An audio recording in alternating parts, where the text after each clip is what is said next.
దేవుని యొక్క వాక్యాన్ని మనం గమనించినట్లయితే ఎవరిది తప్పు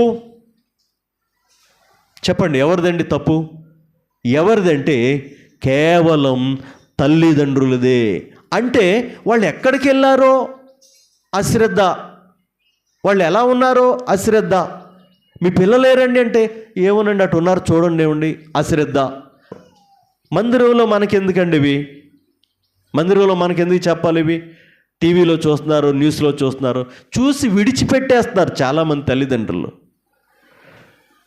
ఎప్పుడో 2 నెలల నుంచి బోధించుకుంటూ వస్తున్న అంశాల గురించి ఆలోచిస్తున్నప్పుడు ఈ అంశం నుండి నేను వేరవలేకపోయాను.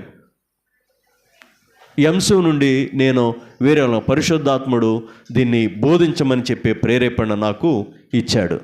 ప్రియమైన వాళ్ళరా, చూడండి, గమనించండి, వాక్యాన్ని మనం జ్ఞాపకం చేసుకుందాం. బాలుడు నడవలసిన త్రోవను వానికి నేర్పినప్పుడు వాడు దాని నుండి తొలగిపోడు. పుట్టినట్లో వృద్ధుడైనప్పుడు కూడా దాని నుండి తొలగిపోడంట.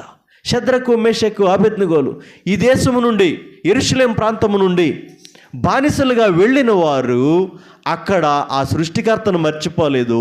ఆ దేశంలో ప్రయోజకులుగా ఉన్నారు, ఆశీర్వాదకరంగా ఉన్నారు. దేవునికి మహిమ కలుగునుగాక. బైబిల్ గ్రంథంలో కూడా ఇలాంటి సందర్భం ఒకటి ఉంది. ప్రస్తుత కాలాన్ని బట్టి, పరిస్థితిని బట్టి అనుభవజ్ఞులైన దైవ సేవకులు చెప్పినట్లు క్రైస్తవులమైన మనం ఒక చేత్తో బైబిల్ పట్టుకుని ఒక చేత్తో న్యూస్ పేపర్ పట్టుకోవాలి. అంటే దాని అర్థం ఏంటంటే ఈ లోకంలో దేవుని ప్రజలుగా జీవిస్తున్న మనం ఈనాటి పరిస్థితులు ఎలా ఉంటే నాకే, గవర్నమెంట్ ఎలా ఉంటే నాకే, ఏ పరిస్థితి ఎలా ఉంటే నాకే అని అనుకునేవాడు క్రైస్తవురాలు కాదు. కానీ ఆ పరిస్థితుల్ని ఎరిగి వాటి కొరకు ప్రార్థన చేసేవాళ్ళే దేవుని బిడ్డలు. దేవునికి మహిమ కలుగునుగాక.